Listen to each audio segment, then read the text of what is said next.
The government's thought is that, the private industry will pick it up. With these, and there is a lot of the way it is moving is towards agronomists, and you'd hire an agronomist for so many dollars an acre. And I think that works good, but someone needs to train those agronomists. Mm-hmm.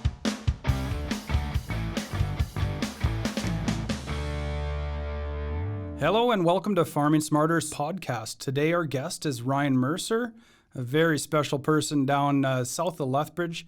Happens to be a board of directors on Farming Smarter, and this is part of a series of podcasts that we're doing in partnership with the Lethbridge College. This was funded by the Alberta government's CAP program, and we're hoping to continue a series of interesting dialogue, all related to applied research in agriculture here in southern Alberta. So welcome, Ryan. How are you doing today? Yeah, really good. Thanks, Ken. So Ryan, I was hoping that you could just tell us a little bit about yourself and your farm. Yeah, we've got a family-owned and operated pedigreed seed operation just 20 kilometers southeast of Lethbridge on Highway 4, Mercer Seeds Limited. And we've got various types of oil seeds, pulses, and cereals that we grow, and we clean them, and we retail them in the spring. And we're just making a bunch of changes to our seed cleaning plant and trying to make some improvements there, as well as our seed treating system for cereals, pulses, and oil seeds, just to be able to serve our customers better. Well, thanks again, Ryan. It's great to have you here, and I think you have one of the coolest road signs out there with your Meridian bin there. And I've had my own old 3-ton truck there a few times picking up seed once in a while. So yeah, that's great. Thanks, Ken. We're really glad to have you here today. And some of the things that I wanted to talk to you about is sort of about the organization Farming Smarter that you're now a part of. I kind of duped you into joining the board. So what is it that appeals to you about our organization, and why does it add value to you and your farm? It's to me, it's so practical. I feel whether it's a winter event or a summer event that I go to, I can take that information right back to my farm and immediately implement it. It's very practical knowledge that you're gaining, and you're doing a lot of research and studies and trials that I would otherwise probably have to find out the hard way on my own farm. Mm-hmm. So, As the general manager and sort of the lead research agronomist, I've found that listening to the board of directors and their vision that they've given towards me and what we're trying to achieve as an organization is a good one. I'm a science person, so I really buy into that model, and I definitely buy into the model of something practical and usable. So science is sort of the backbone. However, how do you feel that fits in all of the other types of research? I mean, applied research is sort of an ambiguous term. What does it mean? And how does that differ from, say, what's going on at the Ag Canada Research Centre? I think they complement each other. I think there's a lot of, developmental work that needs to take place, at a real high level, a high scientific level in greenhouses and whatnot, and I always think back to plant breeding, how that upper genetic development needs to take place, but at some point you need to bring that down to the field level, and a lot of that research, it's important, but like I say, it's not quite ready. For instance, for me to take to my farm, I think there's it's helpful to have that background knowledge for someone like Farming Smarter, but then they need to take that to a level where you can start to put it into some practical. Some little bit larger scale, using more actual agricultural type equipment, whether it's the sprayers or the precision drills that we're using at Farming Smarter. Even though they're maybe not as wide as some of the air seeders that we're using on the farm, but the principle is still the same. So I think that you can start to look at fertilizer and seed placement and stubble height and different things that maybe would have been difficult in a greenhouse, for instance. Mm-hmm. So that makes a lot of sense, and I like to explain it that there's a bit of a continuum as far as research is concerned, because we used to call ourselves actually applied research associations, and there's a group of other associations across the province, in fact. But where does that fit, and does it make sense? Is it science or not? And I know when you talk to, say, the scientists, if you're not publishing in journals, you're not a scientist. But we're trying to, I think, apply scientific principles and almost sort of bridge that gap. But then there's more to it, right? There's the adaptive piece. So I think that's been one of our challenges as an organization, is to be able to sell where we fit in that continuum, but also that it's tied to the farm. So our relationship with the farmers, without, farmers like yourselves, then there wouldn't be no purpose. In fact, why invest in research if it never gets adopted, right? Yeah, no, that's true. I can read journals and whatnot, and I think they definitely have their place and they're important. But for me to necessarily take a journal and be able to go out and start applying it on the farm, I think there is a gap there, and that's where bridging this gap is really important. And I just can't stress, how important it is to a farmer, but also to an agronomist who's advising farmers. To have that background knowledge, you've seen it, out in the field, and you feel comfortable recommending it. Because how could you recommend something that you haven't seen, and you don't, like I say, I can't, on a large scale farming operation, we can't try everything that pops into my mind or that we think might work. We just can't try that because we're just on too large of a scale, and it's just too high of a risk. So I think being able to see it on a little smaller scale at Farming Smarter, it makes me comfortable to put it on some larger acres. Mm-hmm. So that's an interesting point. I think that honestly, farmers have been spoiled over the last, say, 120 years that government would step up and do all of that type of testing. But as you know, we've seen a big reduction in sort of support for that practical work and extension. Like, I don't even know if anyone knows what the word extension means anymore. No, that's true. The government's thought is that the private industry will pick it up, with these. And there is a lot of the way it is moving is towards agronomists, and you'd hire an agronomist for so many dollars an acre, and I think that works good. But someone needs to train those agronomists. Mm-hmm. So I think that's in terms of CCA credits and CCA training, that's really Farming Smarter plays a huge role in that. So, and a lot of farmers are CCAs in their own right. So, if you've got a large farming operation and you love agronomy and love being out in the field, then by all means, Farming Smarter equips those farmers to be able to do their own agronomy. But it also, another big role that we play as Farming Smarter, I think, is training agronomists, and that just can't be stressed enough how important that is. Yeah, you've made a couple of really good points there too, that we've naturally sort of transitioned into being more of a training ground for agronomists, and I've noticed that even since I've been here for the last 13 years now. Actually, it's gone by pretty quickly. But a couple of things I've noticed is, there's a whole new fleet of people and young college graduates, for example, that are showing up on the workforce, and how do they get the knowledge that they need to actually add value to the farms that they serve. So I think you're on point there for sure. But what about the farmer that's an agronomist themselves? I mean, yeah, no, like I say, it's a way to get trained. I went to college back from 91 to 93. You and I were just talking about that, and that's a lot of years ago, and a lot's changed since then. So a lot of these, my farming colleagues were in college 20 or 30 years ago, and you're learning on your own farm. But the way I see Farming Smarter is an education piece for sure. I can go and continue to be educated on so many different things. It's field crops, but it's also soils and how the soils do interact with the plants, and because when you're looking at buying inputs, that's a huge expense. Whether it's fertilizer, chemical, different types of pesticides or different types of seed. There's so many. Right down to machinery purchases. If we can start to make some decisions based on what you've seen. It's at an organization like Farming Smarter, it can make that decision a lot easier before you start to spend a lot of money on inputs or on machinery. Yeah, it's some crazy amounts of investments with really not a lot of good information out there, right? Yeah, well, you're taking your information from the person trying to sell it to you. So then, of course, there's a little bias there. So it's nice when you can look at a third-party organization like Farming Smarter who doesn't have that bias, which kind of leads us into that on-farm field tested program. Yeah, that's right. New program. We're calling it field tested. That's right. Yeah. To me, that's really outstanding. That's taken it the next step again. So we've done some small plot research at Farming Smarter at the college site or one of our other sites, and now we're now at the field tested is taking it. I did one last year on.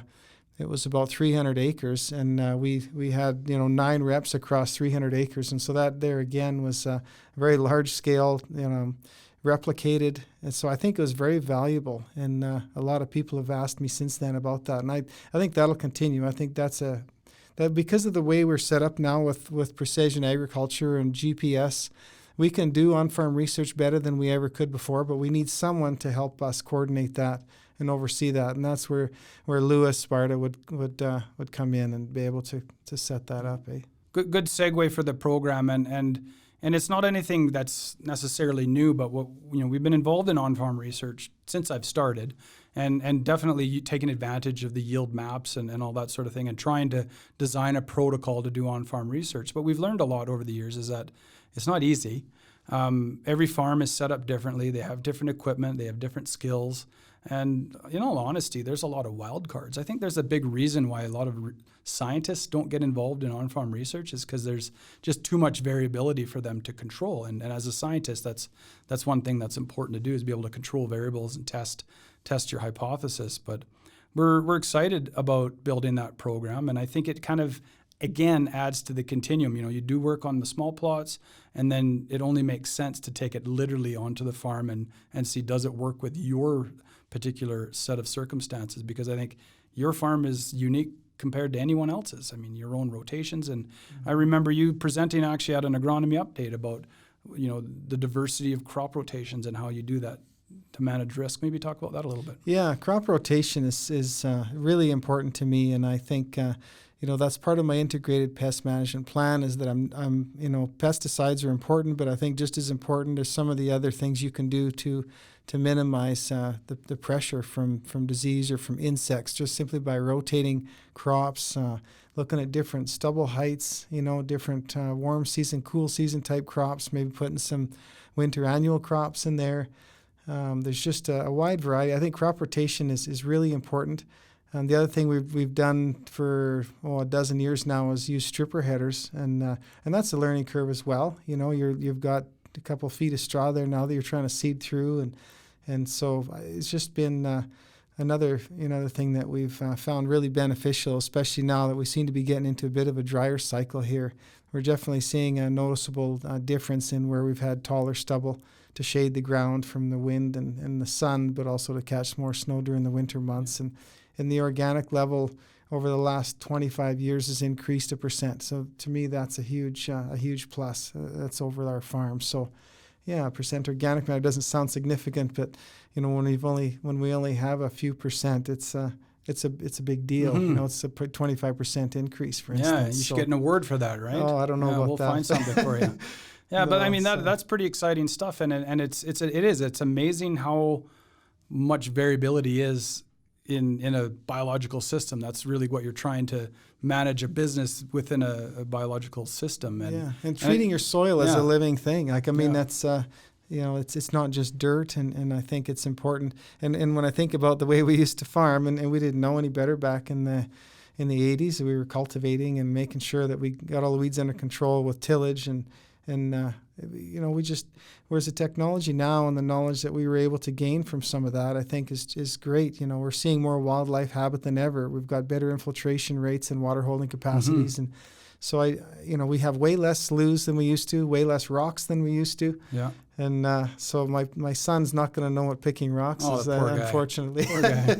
Yeah. So. And if he did, he'd have a GPS tractor on auto steer with a rock picker anyway. Yeah, exactly. Yeah. No, it's with the odd big rock. We do mark them that way and go back later. And so that's just amazing. Like, who would ever thought that an operation as simple as picking rocks, you'd be using a satellite to find the rocks back again. And no, but we've tried. So now you need somebody that can run the technology. Exactly. Now too, right? Yeah, and he's better at it than I am in a lot of ways. So Good. No, it's amazing. The sprayer. There's an instance where if you've got that on your sprayer, to where you won't double spray. Again, that aim command types that pays for itself in no time. Just because you're not double spraying, it's better for the crop and it's better for the pocketbook as well. So great. I think it's a great success story, and one that we actually all have to learn how to tell it better to the general public too. If we want government, say, to support the activities that we're doing, we understand that it's not going to be at the same level it was in the past, but there's still some amazing, huge advantages. Like you just described a whole bunch of them. That's great. In fact, that's kind of why I think the organization started back 20 or 30 years ago was about a cropping system. It was the zero tillage movement that really got SACA started in soil conservation. My dad was one of the founding members on the SACA board back in 1990, and so that was before my time. 30 years ago, and like I was saying, we maybe learned from some of our when we had soil blowing in the 80s and we were in a dry cycle, and we were, so it was out of necessity, and it was also, just a need that we saw we had to do things better, I think, environmentally. And farmers care a lot about the environment. They depend on it to make their living, and they live out in the environment and want to raise their kids and want to make sure that there's a good farm, that there's a good viability for future generations. So I think more, it's a good news story that we need to tell, that we need to get it out to maybe people in these urban areas who maybe haven't been on farms. So we need to tell that story. And that's another thing that Farming Smarter does every summer is we have a farm day where we have urban people, come out to our farm, That's at right. Farming Smarter and The open farm days. Yeah. And they can see firsthand, And I think people have a better comfort level when they've been out there and they've seen what we're doing, and we're always welcoming people on our own farm as well. It's we're just out there doing the best we can, I think, environmentally, and we don't want to hurt the environment, and we want to grow safe food just as much as everyone else. What a great message. Yeah, exactly. And I think that's a good point that you brought that up, because I mean, in my job, I'm trying to support, get support for what we do, and we talk to politicians and such, and all the time. I mean, the politicians are pretty good. So what's in it for the taxpayer?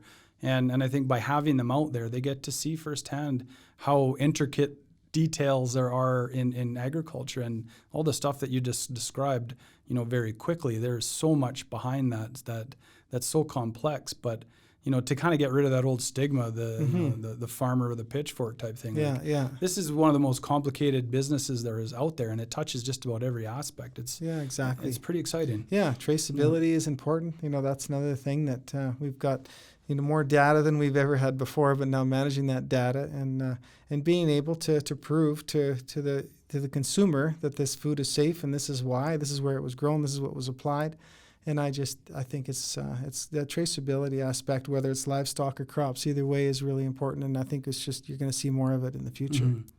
So farming has sort of this long traditional history of helping each other out. And I think, like you mentioned, your dad started off in Saka, and groups of people would always get together and help each other. And I've sort of seen a little bit of that, maybe disappearing, but, even throughout working with Farming Smarter, people are tighter with their information. They don't want to share ideas and such. But I think there's still a group of hardcore people, but sort of along that same line of thought, do you think that's true, or also what was it that encouraged you to be engaged with Farming Smarter and all the other groups that you've been part of as well? Yeah, it's not for everybody. There's some people who don't like to necessarily share, or they just don't feel comfortable sitting on boards or speaking at a public forum, or there's everyone's different. But I think there's still a large group out there who do want to try and work together as a team. I think it's just in everyone's best interest to try and learn what we can. And if I've made a mistake, or if I find that something works, or then if I can share that and help someone else out, I think it's important. That's like you'd mentioned, that goes back to 100 and some years ago when the pioneers first came. It was almost necessity, and maybe we feel like we don't need to do that anymore. But I still think that. That I think that still has a place. It looks different than it did back then, but I still think, by sharing, and we can do that with social media now. Whereas when I was in college, I was mentioning 30 years ago that wasn't. You actually had to talk to people, right? So I mean, now with social media and these different chat forums and whatnot, if you've got an equipment issue or a crop issue, you can talk about it, and you can find an answer pretty quick. And like I was mentioning, my son is probably better at it than I am. So I think that you're going to see more of that in the future. Yeah, and that's a really nice piece of having, the college here too, that we can get the students trained up and understand that there are jobs in agriculture too. That's one thing that amazes me every time I come and talk to students. They're like, ag, what are you talking about, ag? But it is our major industry down here, and we're kind of fortunate in southern Alberta with the irrigation and all the extra emphasis there is on ag compared to, say, other parts of the province. But that's one of our goals. And I think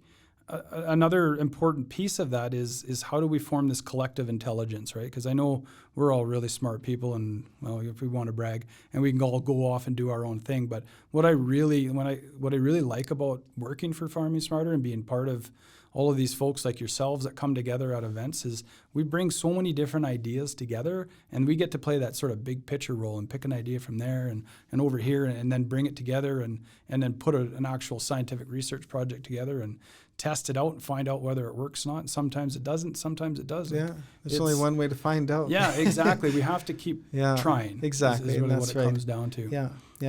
No, if we can try it on a bit smaller scale, something that we can do at Farming Smarter, and that's something that we need to get the message out to our listeners, is that if there's an idea they have and to by all means, let us know, and maybe it's something that we can try, and it just saves us doing it on hundreds of acres or thousands of acres before we know. And part of that field tested program, I mean, we've recognized that. One of the other things we've learned is that we need to build a business model around that program that makes sense and that can accommodate the folks that actually don't want to share. So maybe you don't want to share your ideas with everyone, but you might like to share it with 5 or 6 other farmers that are far enough away that they're not competing for land, and then work together on projects. And I think we can still do that. So we can come up with a business model where we can still help coordinate that study and keep the information private. I mean, of course, it's great that we can share as much as we can, but we have to recognize that that's business, and we can adapt to that as well. Yeah, so, exactly. Yeah. You're going to have different scenarios, and we can definitely make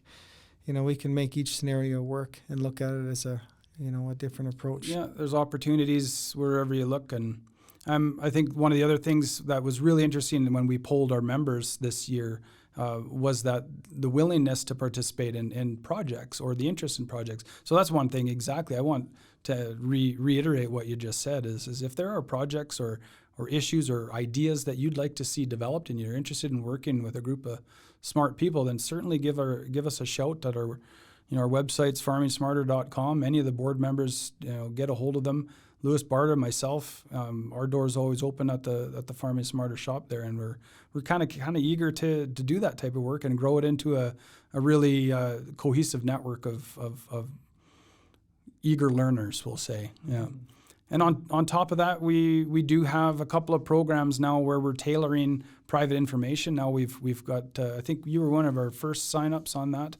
We've got now the Smart Farmer and the Smart Agronomist. That's a yearly package where we're going to give first access to, say, research information and also first access to give ideas on to what to work on. So if folks are interested in joining on those programs, that's a new service package that we're providing and trying to develop with Farming Smarter. Yeah, no, I agree. These are things that I just can't stress enough that are going to make you money. It's either save you money or make you money. It's to me, I'll spend money on different inputs and whatnot, but I think you got to think of this as something that is going to be able to be an important part of your operation, and just make it part of your decision making process, because I do think that it'll pay. I think there's a big financial benefit to looking to participating in these different programs and packages, and there's different package options depending on your needs, but I do think that it'll definitely pay to be part of this, so definitely look into it like you said. Well, thanks, Ryan, and I certainly enjoyed my conversations with you today, and love having you on the board, and we look forward to doing bigger and better things with Farming Smarter. And yeah, it's a bold name, but we like to learn from our mistakes as well, and certainly appreciate the support, and we'll hope to get you on here again sometime. Yes, my pleasure, Ken, anytime. Thanks, Look Ryan. forward to it. Thanks. So if you're interested in more information on Farming Smarter, please check out our website at www.farmingsmarter.com. There's also lots of ways that you can engage in what we're doing. We've got a mailing list for e-newsletters. We'd love for you to subscribe as a member to our organization. That's where you can contribute to what we do, help direct the organization, and even potentially serve on the board of directors. In addition to that, we have a subscription, an annual subscription for both farmers and agronomists. And within that, you'll have access to added value information that will be really awesome for your farm. So this is, extra videos, access to really cool things like virtual reality 360-degree tours, really up-to-date information throughout our own research project and connect you with the entire industry of agricultural research and extension in southern Alberta and across Western Canada. Thanks for joining.